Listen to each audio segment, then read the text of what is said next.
Bonjour à vous tous. Donc, je vous reviens encore une fois avec la compréhension de l'écrit, toujours avec les troisièmes années.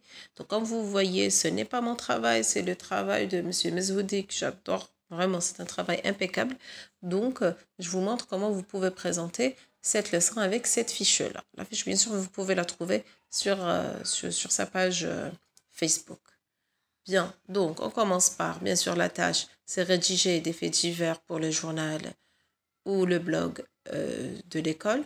Et puis la séquence 2, rédiger un titre et un chapeau pour un fait divers.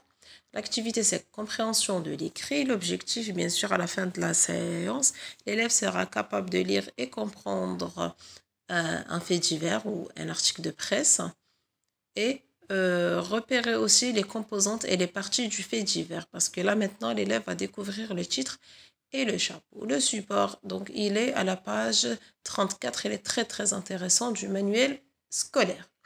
Donc, on va lire le texte ensemble. Tiferdoud, le village le plus propre de Kabylie. Donc, regardez bien la photo, elle est super belle. Tiferdoud, un village de la daïra de Ain el-Hammam, perché à 1197 mètres d'altitude dans le Jurjura, a remporté le premier prix d'un concours sur la protection de l'environnement le 15 octobre 2017 grâce à la mobilisation de tous les citoyens. Là, c'est le chapeau. Le corps du texte qui est écrit en 2 colonnes. Tiferdoud a été sacré village le plus propre de Kabylie. Tous les habitants, grands et petits, se sont mobilisés pour le nettoyage et l'embellissement de leur village tout en gardant son architecture traditionnelle. Les routes sont propres et aucun déchet n'est visible.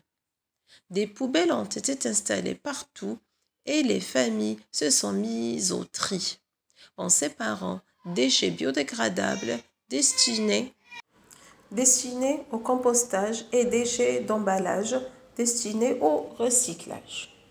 Les ruelles sont ornées de bacs à fleurs, des espaces verts sont aménagés au niveau de toutes les placettes et des fresques ornent les murs de ce beau village entouré de figuiers. Les efforts des habitants, leur civisme et leur discipline pour améliorer leur environnement et offrir un cadre de vie plus sain ont porté leurs fruits. D'après Algérie Presse Service. C'est un très très beau texte. L'image, elle parle vraiment d'elle-même. C'est magnifique. D'accord? Donc là, on a le support sur lequel on va parler. Maintenant, on va passer directement aux étapes de la compréhension de l'écrit. Vous savez très bien. J'ai la première étape, c'est éveil de l'intérêt. Donc, est-ce que vous avez déjà visité les régions kabyles? Ou bien, quelles sont les régions que vous avez visitées à part là où vous habitez? Donc, ça, c'est juste expression libre. Prenez bien sûr les réponses des élèves. Après, on va passer à la phase du paratexte, l'analyse du paratexte. Donc, quel est le titre de ce texte? Qui peut me lire le titre de ce texte? Donc, c'est là. Alors, les enfants, là, vous marquez une halte et vous dites aux élèves, alors les enfants, est-ce que dans la brève, on avait un titre? Ben non, donc sûrement, ce sera différent. Et puis, quel est le titre de ce texte? Et puis, d'où est extrait ce texte? Donc, Algérie Presse Service. D'accord? Et puis, regardez bien la photo. Qu'est-ce que vous voyez sur la photo? D'après, donc c'est des expressions libres. Donc, d'après la photo, le titre et la source, dites-moi de quoi parle-t-on dans le texte? Donc là, les enfants vont émettre les hypothèses de sens. Bien sûr, vous allez choisir 3 à chaque fois. 2 justes, une fausse ou le contraire. Et puis, donc on va poser, selon vous, de quoi on va parler dans ce texte. Donc, on va accepter toutes les propositions possibles, mais on va écrire 3 au tableau. Après, ça sera la phase de lecture silencieuse, mais vous savez très bien qu'il n'y a pas une lecture sans qu'il y ait une consigne. Donc, on va demander aux élèves, avec un crayon, tenez un crayon à la main les enfants, lisez bien sûr le texte et d'abord vérifiez les hypothèses de sens. Regardez celles qui sont vraies, vous les gardez, celles qui sont fausses, essayez de mettre une croix sur le cahier d'essai par exemple. Après, on va passer à la phase d'exploitation. Quel est le prix remporté par le village de Tiferdoud? Là, ce n'est pas le travail de Meshoudi, il me semble que c'est le travail de quelqu'un d'autre. Je le remercie énormément.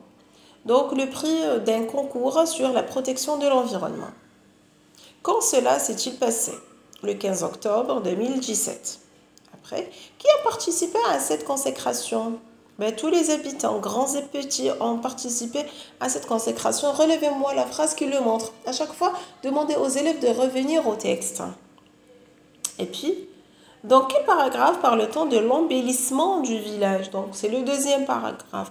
Alors, retrouvez-moi les éléments du décor employés ou bien installés. Donc, on a les bacs à fleurs, les espaces verts, les fresques, etc. Quel est l'impact de cette action sur l'environnement? Alors, quel est le résultat sur l'environnement? L'environnement devient plus sain, plus propre, moins pollué. Maintenant, dans quelle rubrique je peux classer ce texte? Dans quelle rubrique je peux classer cet article de presse? Ben, c'est dans la rubrique société, bien sûr, parce que ça touche la société. Comment est écrit le titre par rapport au texte? Regardez bien comment il est écrit par... Donc là, c'est la partie la plus importante. Donc, regardez bien le titre. Comment il est écrit? Donc, il est écrit en caractère gras. D'accord? Il est un peu foncé. Pourquoi? C'est pour attirer l'attention des lecteurs. Pour attirer l'attention des lecteurs. À quelle question au pluriel répond-il? Là, maintenant, vous pouvez tracer le tableau avec le petit tableau sur le tableau. Qui, quoi, où, quand, comment, pourquoi et conséquences.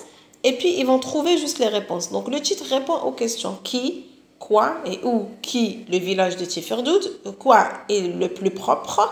Il se trouve où? Donc, c'est en Kabylie. Donc, le titre répond à 3 questions. Gardez ça à l'esprit, les enfants.